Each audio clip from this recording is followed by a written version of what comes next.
welcome back. This is the Big Four. I'm joined by Winston Williams again. And how's things going since we last spoke? Yeah, things aren't going too bad. I can feel, the emotions up and down with the situation that's going on in the States. And fortunately being recognized by the whole world. I think, 20 countries took part in demonstrations? Also here in Denmark, in Aarhus and in Copenhagen, in Odense, I believe, as well. But I had my son today, and he was swiping on TikTok, and there was a video of Floyd being murdered, and I could feel like emotions came up to me immediately, and my son, and I was like, just swipe past that, because there was something about that particular moment while we were sitting down relaxing. I didn't feel that's when we need to. We have these discussions a lot. Is I'm black and he's my son, so we have these discussions a lot, and just I can feel maybe it's starting to get a bit overwhelming. How do you feel about the situation?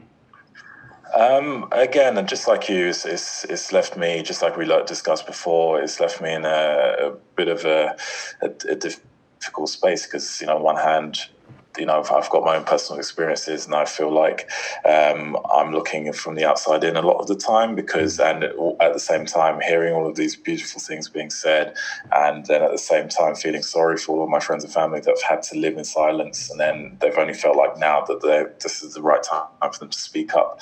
I'm left in a position where I almost envy them to join the movement. I feel like I'm not part of it enough, because I haven't had those particular experiences to call upon, which is quite ridiculous in a way, because it doesn't serve me any good to have these experiences particularly. But yeah, it's just in from all of the things that I've seen, as I said, there's been some really, really great things coming out of this, really talented speakers, really good writers, and there's a lot of talent out there, and it's really nice to see.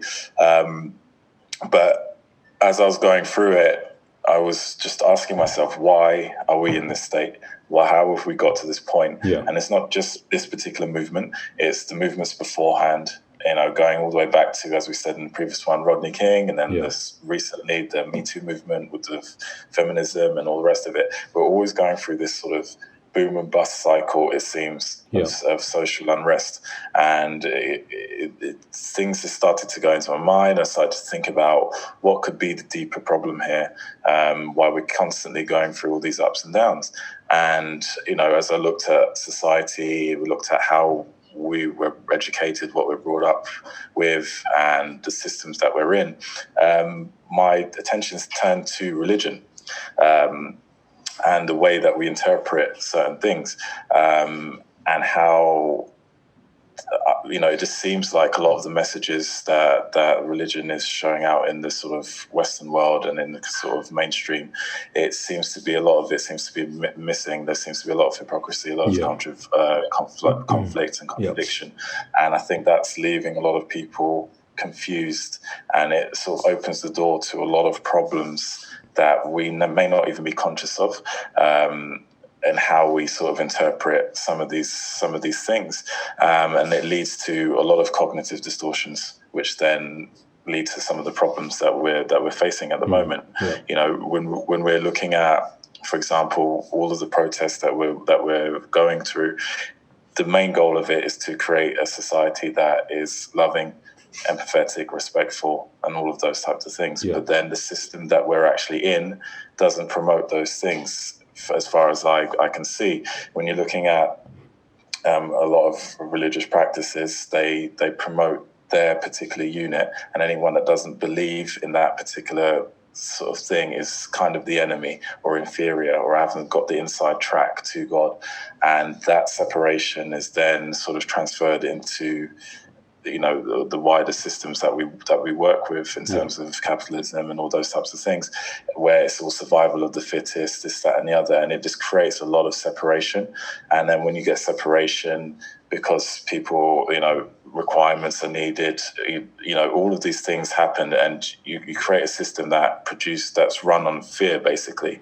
And you're trying to create a system, an environment where things like unconditional love and respect and all those things exist within a system that has lots of condition.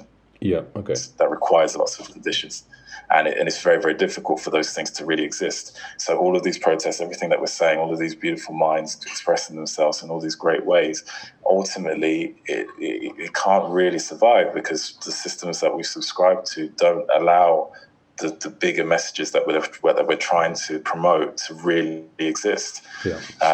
And it just seems to be there's something there. I'm not saying I've got the answers, but I just think if we look in that direction more, there are real fundamentals of society, because whether you subscribe to religion or not, it's there. Everyone knows what the Bible is. Everyone's heard of Jesus Christ. Everyone knows of that phrase, we're born into sin. It's there. Our time system's based on everything's there. So I'm thinking if we look in that direction and actually look at how we interpret certain things, it can alter some of the ways we view our society and how we actually treat each other. Because what happens is all of these things happen and we get to a point where one group feels superior to another. And then when you get to that point, just like with capitalism and survival of the fittest and all the rest of it, you get to a point where one person's superior, that means the other people are inferior. And once you class someone as inferior, you dehumanize them, and then it's a lot easier for people to do horrible things because they don't see them on the same level as them. They see them as an inferior sort of person. So it kind of lends itself to these things. Again, I don't have all the answers, but I'm just saying, look in this direction here. There is something to it. And I believe if we take a look at this system, the formula that we're working with is not conducive to the things that all of us want deep down, which is unity, which is unconditional love, respect, empathy, all of those really great things. It just doesn't have a chance to survive. So we're always setting up for failure. So yeah, that's kind of what it is. We need to change. It's very difficult to change what we're doing within a system that doesn't allow that change. We need to change the system for us to actually experience all of the things that we actually want. That's what it's. If I look at the situation going on at the moment, I could interpret, if people are having the same frustrations that you're describing there, then that for me describes what's going on. It's a frustration with the system, right? And so my question is, what are we doing? How do we change the system? I mean, I'm coming from a very sort of psychological point of view, so I'm looking at the individual, the way we need to change. Is it the actual system that's a problem, or is it what could it be? I don't believe, for example, this is not something to vilify religion, because religion is good, but I just believe, for example, we may be misinterpreting some of the things and creating various different illusions of, need, which leads into failure, which leads into disunity, and things like that, and, makes us feel like things are... there's an insufficiency of stuff, the limited resources, which then goes into feeling required to do something to get that. And once you've met those requirements, the people that haven't, you become judgmental of them. And then once you've become judgmental of them, you condemn them. Yeah. Once you condemn them, you've created a conditionality for them to actually come to the thing. And once you've got that conditionality, you develop a superiority complex. And then once you've got that superiority complex, you become very ignorant, because then you don't care about the person, you don't care about their values or anything like that. And I feel like we're going through those stages again and again and again and again, and we need to address the core beliefs that's apparent in pretty much every single society. Every society has some form of religion, and there's many, many different ways of salvation, which should put alarm bells into your head, because if we're all under the one same God, why is there thousands of ways of getting salvation? It doesn't really make sense. I think I've got like a suggestion for why that might be. I follow a guy called Ken Wilber. He's got an idea of this integral theory, which is that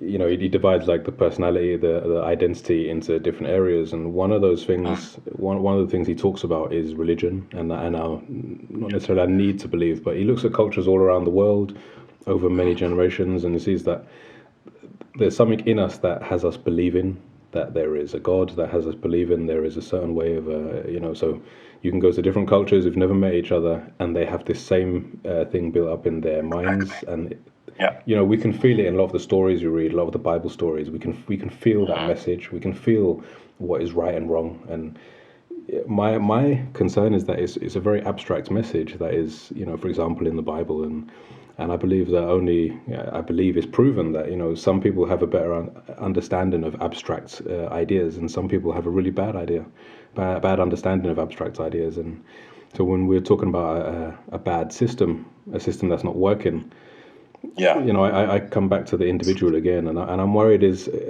if we look at history, we see people taking these good messages from the Bible and using them to perform acts that, and not just the Bible, it's all the religious texts, taking these messages that are supposed to create a better society and using them for their own agenda, using them negatively, No, it's totally there. I mean, when people, with the systems that are in play, people, once they've been put into a position of power, they will manipulate it and they will use it for their own sort of means. And, they do this because fundamentally they believe that there is a limit of resources. So when you have that sort of belief, you become greedy and you want to gain more because you think that you've got something special. And then once you've got that, you feel like you've got something special and you're getting closer and closer to that one sort of power. And I feel like if people understand that there isn't any conditions there, if you wanted to have be in a place of love and all the rest of it, you can just do it just like that. But we're conditioned to believe that you need to earn someone's love. You need to earn something, this, that, and the other. And within the system that we're subscribing to, yes, that is the case. We've come up with a system that requires conditions, and it's very conditional. But then we all know that unconditional love is what we're kind of looking for. And the only time that we generally do experience that is when people have their own children. Yeah. And that's when you realize, that's when it clicks. Yeah. This is what unconditional love is. It doesn't matter what your child does, whether you agree with it or not, you can't stop loving them. And this is what the Creator is to us. Right. So why all of a sudden have you put all of these limitations that there isn't enough love for him, that he's going to judge you, he's going to do all of these things? It doesn't quite add up. And this is where these contradictions are. And a lot of people are aware of it, but not aware of it, if you know what I mean. And then it creates a lot of these cognitive distortions that we're talking about. And you start to manipulate it in ways that make sense to you, but isn't really the reality of the situation. And then you start to develop all of these sort of problems, like we said, with superiority sort of complex. You jump to conclusions, you generalize, you magnify situations, you do all of these types of things. Yeah. And I just believe that, it's very, very difficult for us to achieve all of the things that we're looking to achieve based in a system that's designed to create fear. That, we're not going to be in a loving, caring society within a system that actually promotes fear. You're scared that you're not earning enough money. You're scared that you can't afford it. Everything is based on that. You're scared of getting bad grades because if you don't get good grades, you're not going to get to the next level. You're not going to get to that. So it's all about fear mongering, and you grow attached and you get an emotional attachment to all of those things. Yeah. And that's your sort of thing to drive you forward. So then when someone comes out with, let's all be loving and peaceful together, you're in the back of your mind, you're thinking, okay, when's this going to run out? Mm-hmm. When you're suspicious of it and you hold back.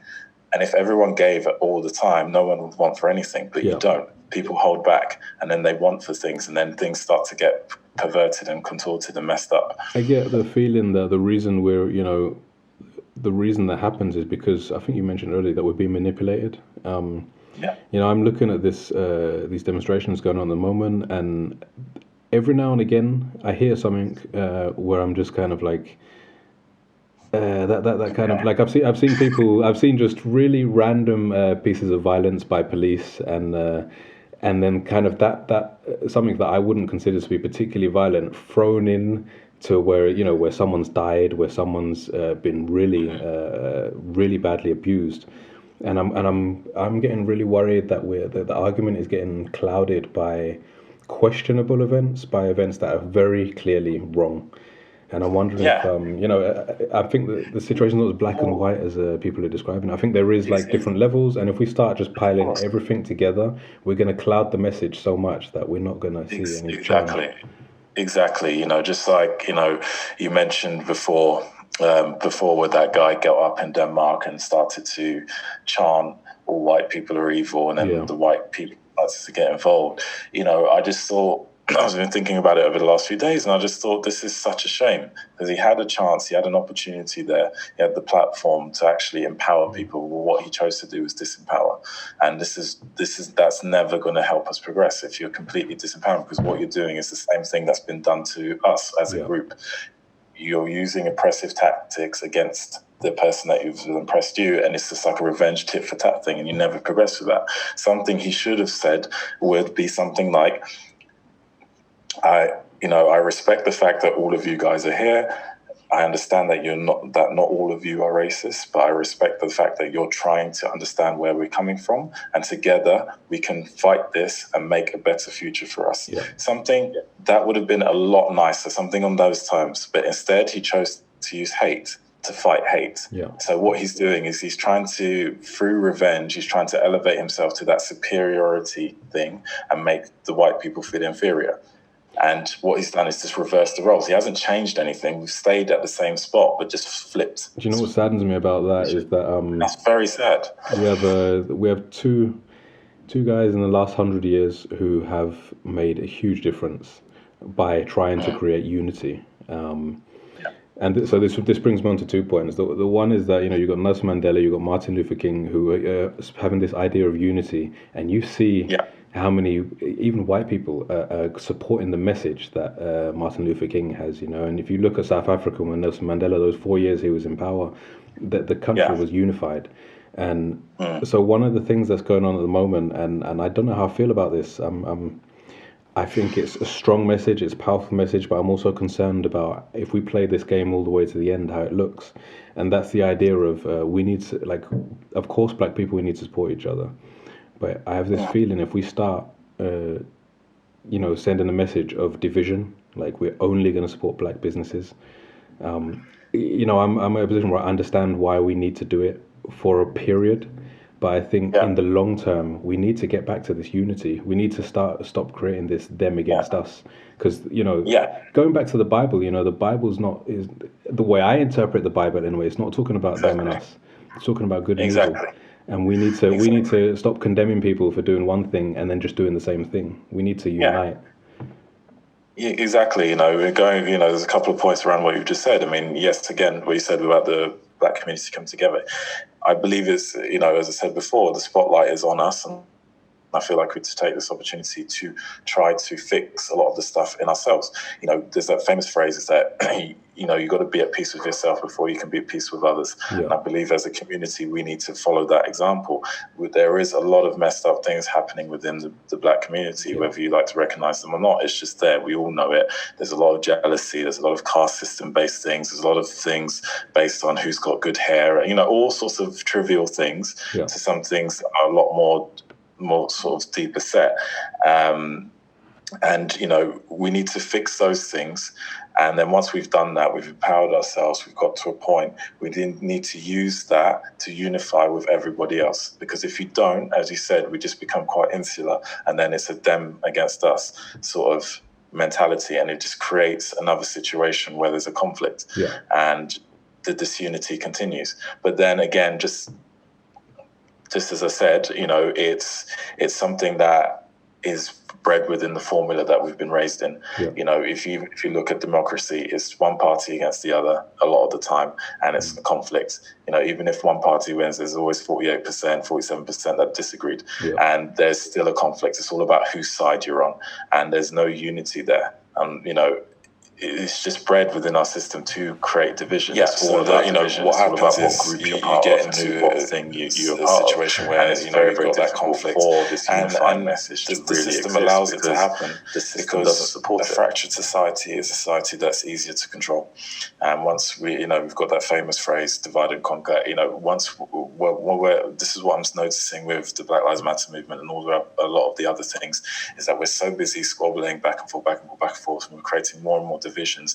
And even within the Black Lives Matter movement, some people are using it in a self-serving way. You've got companies that are jumping on the fad, you've got certain celebrities jumping on the fad, and they're not really for the cause, they're just using it as a platform to promote themselves. And then the next thing that comes along, they'll do the same. So even within the movement, there are lots of divisions of people thinking and using it in their own ways and using it in their own personal ways. And it's just promoted by the system that we're in. The formula that we've subscribed to encourages this type of behavior, just like looting, capitalism and all those things. It's all about taking an opportunity, jump in, get it, hustle, get it. And they're just doing what they're trained to do. And it encourages all of those types of things. And this is why I'm saying we need to go back to the drawing board and just have a look at the things that are really running our society and everything that comes from it. And for me, all roads lead to how our religious beliefs are promoted. And then from there, everything else that's reinforced with that in terms of our market system, our economy, and all the rest of it. If we have classes, for example, that teach kids from a young age, 9, 10 years old, about how the mind works, how to be aware, all of these types of things will go a long way into preventing a lot of the cognitive distortions that actually develop, which creates a lot of the divisions, the superiority sort of things. All of that type of stuff will be reduced. I'm not saying it will be completely gone, because I don't think you can get rid of it, but it would be greatly reduced and would have a more fluent, empathetic, respectful, loving society. And I think that's what everyone's goal is at the moment. So my suggestion is to actually look at these fundamental things in the formula that we're subscribing to, because I don't believe that it's conducive to achieving the things that I've just said, but they're more conducive for creating disharmony, fear, and all of the problems and all the things that we're not really that nobody wants to really live in. So I kind of just to clear up something I said earlier, because you mentioned about we're like a fractured society, and I believe that's part of the reason it's so easy to divide the Black community, because we are so fractured. And that's where I 100% support that we start supporting each other, buying from Black businesses, and helping Black people to get on a level where we can actually compete. And I think we saw in America, I don't know if we see it so much in England, but in America, where they were like you had to employ a certain number of Black people, and again that to me it was helping to bring Black people into the picture, but I don't think they've gone far enough. And again, I think the problem is that the society is a problem. So they're making these rules, but there'll be ways around the rules, and even in South Africa, they're doing something similar, but in a different way, in like the other way around, because now the country is being run by Black people, which I see as a good thing. Again, I just don't know if the way that they're solving this problem is the right way. So when we're looking at supporting Black businesses, I think that is one step in the right direction, but I think that's not the solution. That's not the end game. We need to use that as to unify our community. But then I think we need to be looking at a more where we're including all different races, all different types of people, removing that us versus them, and understanding. And an example I would use of that is if we look at feminism, what happened there is that in the 1960s, 1970s, when women started to enter the workplace, that benefits the whole of society. As soon as you've got half of the society that wasn't allowed to work, the whole society benefits from us coming together and working together. Perfect. That's it. And precisely what you said. We need to, as a community, develop that unity and use those examples to unify with the other groups. This is what it is. It's a learning process, a step by step, and a development of us as a community and us as a tribe, as we all are different kind of tribes, to come together and learn how to do these things together. But these things will not exist and cannot exist within a system that doesn't allow for it. That's right. And this is what we need to look for, and this is what we need to change. I'm not saying tear the whole thing down. I'm not saying anything to tear down religion, nothing like that. It's just about revising how we interpret these things and the illusions that we've bought into and how it's affecting us. Because a lot of these illusions are there, for for experiences purposes. You need to have a certain level of experience to identify who you are as a person. Just like the old dichotomy, if you're in a cold situation, you won't know you're cold until you've experienced hot. And the same thing goes for these illusions and these things and experiences that we have in society. We need to experience these things to know who we are and to return to who we are. And what's happened, it seems, is people have taken these illusions and these things of there not being enough, that you're not worthy, that there's not enough love, not enough any of these things that help us, build us up, empower us. They believe that there isn't enough, that there's a limit on these things, and it then contorts their mind, and they start to believe these things as fact, and then it just ends up creating a lot of cognitive distortions, and then you start to become fractured, as we said, and then all of the other things that escalate from that. And I believe once we get back to the source and actually look and revise at these things at the real base level in terms of our religious systems, our economic systems, and how we actually structure everything, and our education and everything like that goes along with it, we're just going to keep going round and round in circles. It parallels the sort of boom and bust cycle of the economy. You get periods of good times, suddenly blows up, and then we're back to square one again. It's the same that's happening socially. This will happen, everyone feels unified, everyone's jumping for joy, yes, we'll come together. And in a year's time, we'll be down on the floor again, and another issue will be there. Yeah. And it's just continually going round and round, and perpetually going round and round and round. It's like, when do we going to realize that after a couple of thousand years that the formula that we're working with, and we've tried so many ways, isn't really working? We need to come to that realization and actually revise how we're interpreting certain systems that we're taking part in. And then from there, we can come up with something. And I'm not saying that the answers, as I said before, but just please have a discussion, open it up, look at these things, because fighting at this level on a very surface base where we're pointing fingers at each other, it's just like putting a plaster on a broken leg. It doesn't actually solve anything. Or having a problem in your hip and the knee and the ankle hurting, but putting a bandage over the knee and the ankle, but the hip is where the problem is. And this is how I see these things. And I haven't really come across anyone that's made these sort of connections. And on the surface, it seems tenuous, but in reality, it's obvious. Everything we do is based around these sort of things, and that's where we're getting a lot of our teachings from. And if we look and revise those things, just look at them and actually see if there's a better way around that, so that we can teach a better way for a better system. I feel like on the one hand, I'm really, like I said the last time we spoke, I'm really optimistic. I really feel that things can change now. Like I've never seen a movement like this in my life, this large, 20 countries around the world and the entire United States. I've never seen this before in my lifetime. Right, yeah, but when we talk about the systemic problems, that's where my pessimism starts to kick in, because if every time we need change, every time something isn't working, it has to be violent, and it has to be we're going towards it's almost like a revolution to get people to consider that maybe the system's not working.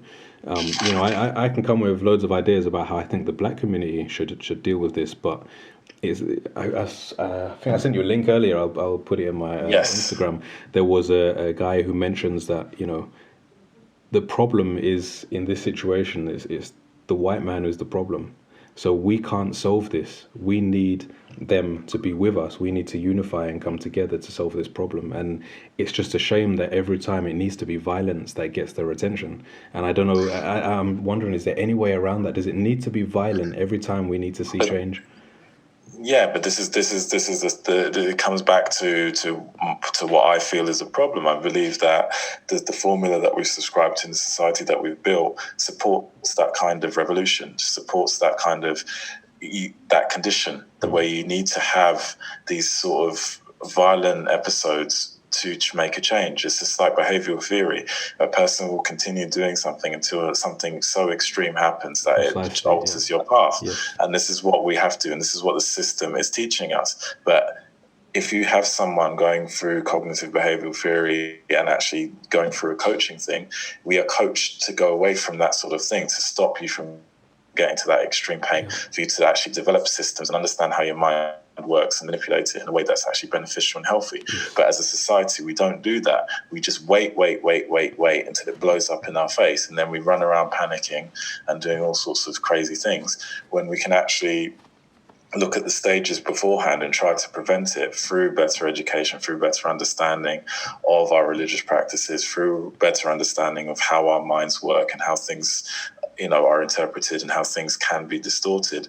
I believe that if we look in that direction more and actually have an open and frank and honest conversation about these things, we can actually see, I believe we will have a lot more success in that way, as opposed to trying to make changes within the system that doesn't support those changes, and that will never support those changes, because the people that have constructed them are putting themselves in a position where they can't really lose, and that everybody else just has to pick up the scraps. I think that's what scares me, is that we've got these ideas. We've got Adam Smith, who has the idea of capitalism. You've got the Bible with all its great messages that we can feel deep down in our heart, even sometimes without understanding the words what are said. And then you get people creating systems. What scares me is how easily people are manipulated into believing this is the only way. If you can, and this is where I'm worried about, the individual, because if you look at the Bible, if you could understand the Bible, what it said, there's no way you could end up creating a society that we have right now. And if you understand it's the wealth of nations, that is, if you understand what he's written there's no way we could end up in the situation that we're in. And it scares me that, certain people have an agenda and they're able to manipulate the rest of society to take something that is potentially really beneficial for society and create a situation where so many people are suffering, not just having a bad time, people are suffering. No, it's totally true. There's two things there. When you're looking at written text, it's probably one of the poorest forms of communication, because it can be interpreted in so many different ways. I can send a text message to someone, and it could be, in my mind, a completely plain sort of text, whereas the person receiving it can take great offense to it because they're reading it in their way, in their mind, and they've distorted it in their mind to read it in a particular way. So, that's one of the issues there. And then the second issue is, by and large, people want to be told what to do because they're lost. Because from birth, we've been taught a lot of contradiction, a lot of hypocrisy. You feel mixed up. And this is why I say, again, we need to revise how we're teaching certain religious things and the illusion and everything around it, because a lot of people are brought up quite confused, because you can see clear contradictions in a lot of things. Just like the whole concept, God is love, God is everything, he's all-encompassing, but then you must fear him. Doesn't really work, does it? It doesn't really work. And this is one of the major contradictions, and various different things like that are throughout the Bible and throughout the teachings, there's lots of different contradictions. Then it leaves people very confused. So they just want to be told what to do. They've just given up. And they just said, you know what, just tell me how to live. I can follow a set of rules. I can follow a set of conditions. Again, a conditional society.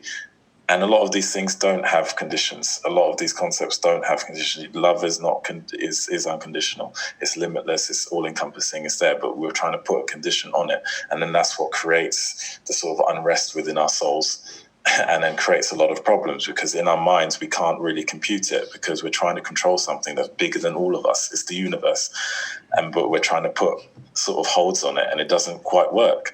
And this is why I'm saying we need to review how we actually interpret a lot of these messages, review how these systems are implemented, and review how we conduct ourselves within that. Because if we as a human race want X, Y, Z, going about it in this way, so if, for example, we want our end result to have a sort of utopian society, everyone dreams of being safe, being loved, being respected, and all the rest of it, we can't then expect to gain those things with a system that's promoting a lot of fear, a lot of pain, a lot of disunity, a lot of sort of discrimination and oppression. It just cannot work, because the system is bigger than us, because we've subscribed to it and we're actually condoning it. And then we're so used to it. Just like, for example, we're so used to, like your example where you were attacked by the police officer through mistaken identity. We're so used to this type of thing. We've become conditioned to it, so that we don't even have a bigger response, or the response that we probably should have for having our liberties taken away. We just think, we just need to get on with it now. And it's kind of muted us. we're talking about changing the system. I watched recently a video where there was a police officer explaining that, when they see something wrong in the system, if they point it out, they're chastised for it, and it can end with them actually losing their jobs. And I think that shows again, it's people inside the system, outside the system are seeing a problem. But as you said, the system is built up in such a way that it's you can't change it, or it's very difficult to change. Yeah, it's very difficult because the people that are at the top of it, that's what they want. They want to stay on the top. They want to stay superior. And everybody below them is inferior if you don't look like them or believe in the same things as them. And it's the same with every major group in the world. If you don't have the same appearance, if you don't have the same beard, or you don't have the same skin color, or wear the same shoes, or whatever your conditions are, you are considered an inferior person or less, and you deserve to lose your life for that. And that is ridiculous if you really think of it. These are a set of beliefs and opinions that you've generated in your mind that don't really have any real factual evidence behind, but then you're prepared to use that to actually end someone's life, or feel that you have the right to do something horrible to someone else because you've devalued them to such a point where they're no longer humans to you anymore. Because if you do have them on the same level, it's very difficult to harm another human being if you have respect for them. Yeah. It's very difficult. But when you lose that respect through all of those systematic things that are promoted in our society at the moment, it's very easy for you to do what happened to poor George Floyd. It's very easy for these guys because they believe that they have the right to do it because God is behind them, saying that they have the right to do it. You look at all the Bible Belt states, there's a really interesting documentary called Religulous that was out in 2009. And he went through every single major religion, and every single one of them felt like they were the ones. They were superior, and everyone else was inferior and just worthless. You can't have a world like that and expect to have a unified, sort of loving, caring, blah, blah, blah, blah. It just doesn't work. So I got so my question for you is so I think we can all agree the system needs to change. The black community needs to unify, and we need to unify just generally as a human race. I think everyone's agreed upon that. Even the people who may be arguing against it. Of course, there's going to be the extreme right, the racists. Of course, they're not going to be agreeing with that. But again, what do we do as individuals? What can we do as individuals? As individuals, we need to educate ourselves. Intelligence and education and developing our minds will help develop our awareness. And once we become more aware of each other, then it's easier for us to respect each other, respect each other's cultures, respect each other's point of view, and actually have calm, measured responses to the things that are happening around us, instead of just jumping to conclusions, magnifying situations, and doing all of the cognitive distortions that we've been describing over the last 2 podcasts. There's lots of information out there. Again, there's certain things that may be inflammatory or may go against what you believe as a core, but you need to understand, we can all see that what we're doing now and how things are isn't quite working. So instead of actually being comfortable with something that doesn't work because it's familiar, we need to change something, and we need to be brave and go out there and actually look for a different way and actually educate ourselves and actually try to interpret things in a different way. I can recommend the book that I'm reading at the moment called Communion with God by Neil Donald Walsh. I highly recommend it. It goes into much more detail about some of the concepts that I've been talking about in this podcast, which I just sort of glossed over very quickly because it would probably need its own podcast by itself to go through it properly because it's very, very detailed. But things like this, and other books, other sort of behavioural theory books and things like that will go a long way, to helping people understand where they are, what they're doing, and why they do what they do, and how. And then once you've armored with that information and that knowledge, you're able to, make peace with other people, understand other people, respect other people, and then grow. Because it's only through your experiences do you grow. Yeah. And then once you have that growth, you increase your experiences, you increase the experience of other people, they understand you. It's just like that thing with that guy who befriended the KKK leader. You know, his whole sort of angle was that he made them experience what it's like to be around a black person, and that it is actually not as bad as they've imagined in their head. Exactly. And then all of a sudden, his whole world came crumbling down. His whole belief system, all the illusions that he built up in his mind, came crumbling down, and he had to leave the organization, as it was reported. And now he's a changed person because he's experienced something that he shunned, he put away. He just made up a story, jumped to a conclusion, generalized, and made up something in his head. And all it took was a bit of experience with the person, with the enemy that he built up into his head, to see that actually this is completely false. So on the individual level, this is what I would suggest. That type of stuff. Really get out there, experience life, experience people, educate yourself, read, fully embrace what life has to offer. So if I continue where you left off, you know, I've had a few discussions recently. I actually had one with a colleague, and fortunately I have colleagues that I can really have deep conversations, and we can really challenge each other.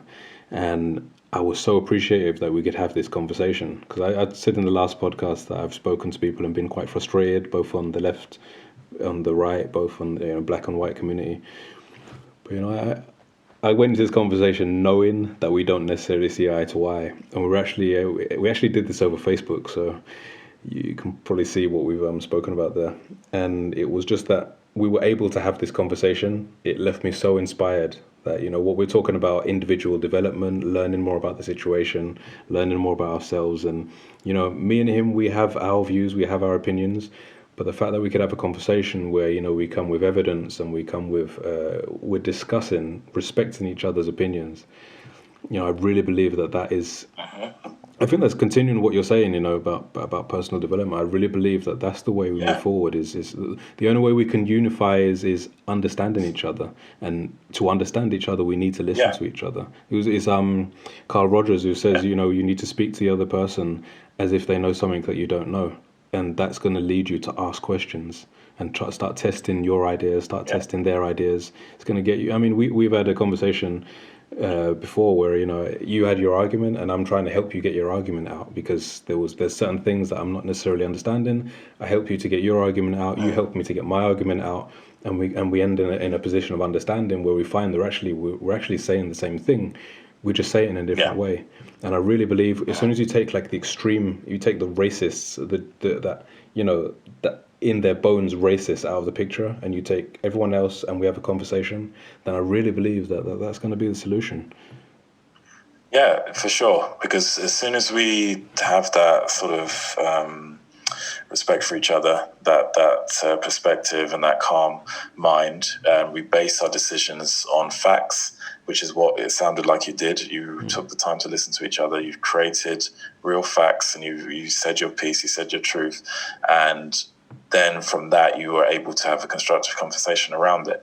Whereas a lot of people will assume certain things, and when you assume something of someone, you're placing an identity on them that they don't agree with. And once you do that, you box them in, and when you box any living thing in, they will fight to get out, and then that's where you get the conflict. Okay, and this is how these things work. So again, this is what the formula and the system and the thing is contributing to, and it allows this to happen. We need to have a system that does not facilitate this type of behavior, and we need to develop that type of system.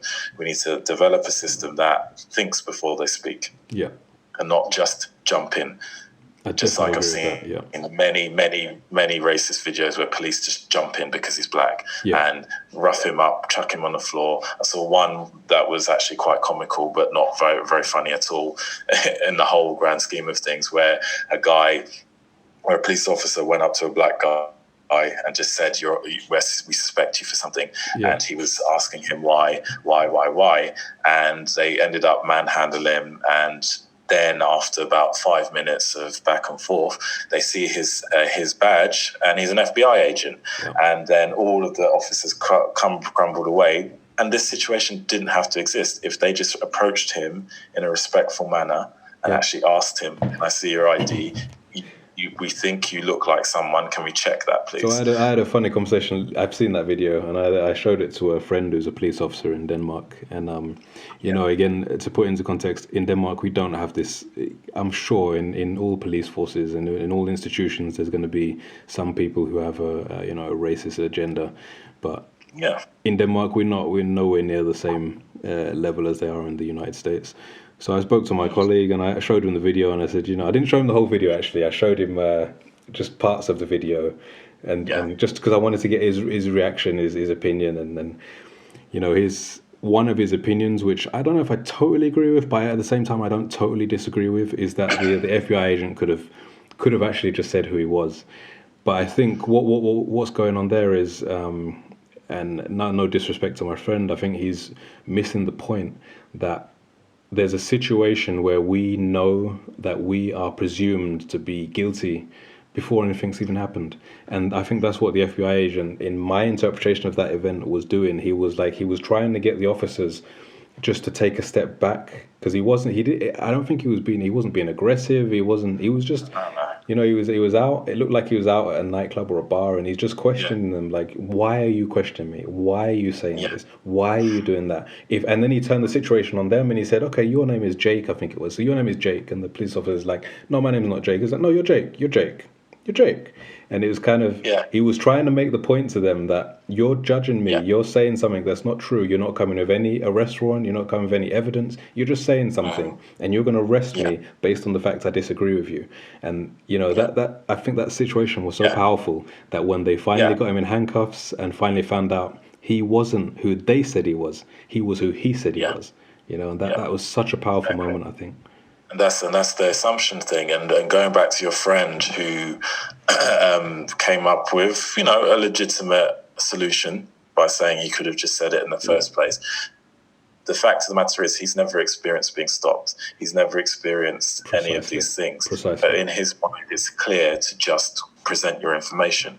Whereas a black man on the whole, and probably this particular guy, has had this experience several times. And he's using this as an example to show you that what you're doing is not correct here. And he gave him a chance to get out of it. And this is what, for example, a lot of people that are not black, that haven't experienced these types of things, are not aware of. So their reasoning, their logic, their understanding of the situation is from their experiences and what they've been exposed to. So to a certain extent, it's unfair for us to get angry at them at their response because they have not got the experience. They don't know that exposure. So again, even within that sort of construct, even though we know that what these police officers are doing wrong, with certain people that are outside of that community, you've also got to have that calm. You need to take a step back and actually say, okay, how is he supposed to know? Really? I mean, he might know of things and it may be around him, but really and truly in his mind, because he's never actually felt that and felt how dehumanizing that can be, he just thinks, just present the information. That's all it is. It's simple as that. But it's not as simple as that, because he would know that if he was ever in that position. I think we can easily jump over to the idea of white privilege, which I think a lot of people misunderstand. And it's like, it is simply what you just said there, that he's just thinking logically, well, if I want to sober, I just show the guy who I am. But that's the whole problem. When you have white privilege, you can just behave the most logical way. When you don't have white privilege, you've got so much other stuff. The situation becomes so much more complicated. So it's not a case of, you've got, on the one hand, I would, like we've said, we've had examples, situations where, we've dealt in one way and it hasn't turned bad. But is again, why should we need to be in that situation? That's the idea of white privilege. Like, we shouldn't need to be in that situation just because we're not white. And as I said to you before, and I said to you many times again, they've created a system where they benefit from it, and the formula works for them, and it will continue working for them until we are able to revise these things. Because even if you look at black culture, we've been stripped of all of our culture, or of all of our religions through missionaries. They came to Africa and they stripped us completely of our culture and forced us into their way of thinking and their religious things. And now we've got generations of it, and you've got lots of black communities swearing by Jesus Christ. This was not our original religions. These weren't our original beliefs. These weren't our original interpretations of what religion were. And we're adopting these manipulated things as our own. And then we're stuck in a system that, as I said before, does not serve us or anyone that does not look like the people that are running the situation. And until we address that and we look at it and try to fix this, all of the things that we're doing will just continue to keep going around and around and around. We'll boom, bust, boom, bust, boom, bust. And it will never really get to a state because, as I said before, the formula and the system do not allow it to change. It will not survive. It cannot survive until we make those changes. And everywhere you look, for me, all roads point back to those types of things that I mentioned before. The religion, the economic structure, everything supports that and goes back to that. And we need to look at those things and revise it. I'm not saying they're bad. I'm not saying capitalism is terrible and we should get rid of it and be an anarchist. I'm not suggesting that at all. And nor am I suggesting all religion is bad, because religion is good. People feel like they need something to believe in. It feels like it is something that's inside all human beings. But what I'm saying is our interpretation and the people that are running it are manipulating it in a way that certain groups benefit and others don't. Yeah, I'm looking like... And we need to revise that. You know, kind of I think I told you an analogy about the operating system analogy. And that is that, you know, when you buy a new computer or a new smartphone, constantly it's being updated. There's new software. There's things that didn't work so well. They're being adjusted. So, you know, and sometimes there comes a really large update, and you know, we're used to using our technology in a certain way, and then suddenly we have to use it in a slightly different way, and it's kind of frustrating for a few days. But then, you know, we get used to it and realize how much better it was than the old system, right? So I'm feeling you there that, you know, we don't need to get rid of the system. We need to change it. We need to update it. We need to take away what's not working, and we need to replace it with you know, with technology is not just about computers and mechanics. There's also technology of the mind. And as we start to understand things better and start to, you know, see how we can behave better as a society, you know, I really believe that we need to update our operating system. So. Of course, 100%. We need to change our systems, change our formulas, and actually do and present something that actually leads us down to the path of the things that we claim we want. You know, you can't claim to want one thing and then present a system that produces the complete opposite effect. It doesn't work. It doesn't make any sense. You know, it'd be like trying to stop yourself from bleeding using a knife. It doesn't work. You know, you're just going to cut yourself even more and bleed even more. It doesn't work. So, you know, we need to revise all of these things, and only once we really have an honest and upfront conversation about these topics, and they're very divisive, and there's a lot of things going on, and it'll be very inflammatory, and there's going to be people listening to this that are getting absolutely out of their mind with fury, you know. But all I say to you is just take a moment, really read the books that I've suggested, search this thing out and actually base it on facts, and don't just jump to a conclusion because I've said a few key words that you don't like. Look at the bigger picture and really fill your mind with real facts and information, and then come up with your decision. You may still disagree with me, and that's absolutely fine. There is no need for you to subscribe to everything that I'm saying, but listen, you know, read something, really educate yourself, and actually present your arguments based on facts and not just jump into conclusions. You know, when you're talking to someone, just bear in mind that they might know something you don't know, and as soon as you do that, you'll start listening. Yeah. That's it. And I always put myself in the position of a student. I don't know everything. I'm still learning as I go along. All of these concepts have been presented to me only over the last few months, and it's only dawned upon me. And I'm sure as I continue reading, more concepts will come up, and my ideas may evolve into something completely different by the time I've finished all of the books that I've planned on reading. Yeah. But as it stands now, this seems to be where the logic lies, in my opinion. Yeah. And all of this back and forth that we're going through, it almost seems like you're in the Matrix and you're seeing binary code going back and forth, back and forth, back and forth. And it's like, this is just numbers. What's really wrong is the computer system. The things that it's pumping out isn't beneficial for us. And until we actually change the CPU and actually fix that, all you're going to get is bad code constantly. and we're just fighting within that, knowing that we want something different, but the code doesn't allow it. Yeah. And it keeps breaking down, and it's broken down. It keeps breaking down, and people are going to lose their lives over nothing, literally nothing, over a set of beliefs, a set of illusions that someone's got in their head. And that's what's been happening recently. A guy got shot to death because he was jogging.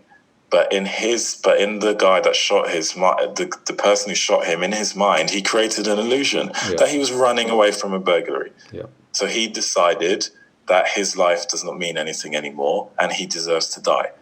You know, the craziest part of that story for me is the fact that it took them 2 months to get arrested, and the only reason they got arrested is because there was video of it. Exactly. That shows me that the system needs to change. It's just disgusting. It's absolutely disgusting. And, regardless of whether he was black, Chinese, Indian, white, whatever, anybody that's been treated in that way, I hope that the world would react in a similar way, because as a human race, nobody deserves to be treated like that. That's not the way we function. That's not the way we progress. That's not how we grow, And I think we need to be aware of that. And right now, yes, it's black people that are really getting the brunt of it. And things do need to change. And I'm 100% behind this movement. And we need to make these changes. But at the same time, we need to be aware of how we're doing it and set up a system so that we do not become our oppressors. We do not end up replacing them and just becoming, just like the Hydra, a new head. Yeah. Otherwise, we create a system that's going to break down again, right? Yeah, exactly. We want something long-lasting. And just like you said, when Nelson Mandela was in power, when Martin Luther King was around, for that period of time, we had something. But in terms of how long we've been on this planet, it's a blip. Yeah. It's an absolute blip. Yeah. And it proves that we can do it, but then within the system that's set up, it just can't last. It just doesn't live, And I keep saying it over and over again, because the more I think about it, the more it just resonates with me. Yeah. We need to have these discussions, and that's the only way it's going to really make a difference, in my opinion. Yeah. Or at least, just have a discussion. Just come on, Should we leave it there for today? It's been an interesting conversation. Cool. It's very good, very nice talking to you as always. Also, just to remind you guys, if you wanted extra reading, the Neil Donald Walsh, his series of books, Conversations with God, book 1, 2, and 3. Very, very good, and Communion with God. I know a lot of people will be put off by the title because it has God in it. It's not really a religious text. It's kind of a different way of thinking and different way of perceiving the religious text and how they interpret everything. And it's very, very enlightening. And I highly recommend people just have a look at it and read it. Also, Winston's books, the Adam Smith book. Yeah, if you want to understand what capitalism really is and not what you've heard about, then you probably want to read The Wealth of Nations by Adam Smith. I would recommend reading the Bible, but that's a really long read. If you want a quick way of understanding some of the stories in the Bible, there's a psychiatrist or psychologist who's made a biblical series. I'm sure most of you have heard of him, Jordan Peterson. But if you find his biblical series on YouTube, and also a podcast, I think you'll really understand some of the stories in the Bible that show on a personal level what the messages are about. And for me, understanding those messages, we won't end up where we are now.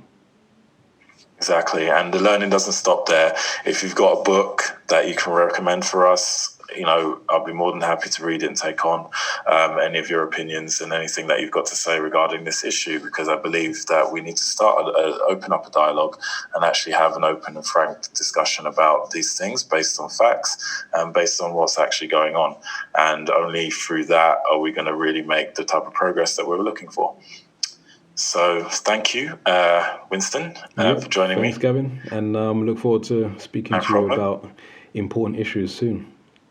Exactly. And thank you for everyone listening. And I hope it's been enlightening. This is the Big Thought, and catch you later. I'm Gavin, and this has been the Big Thoughts.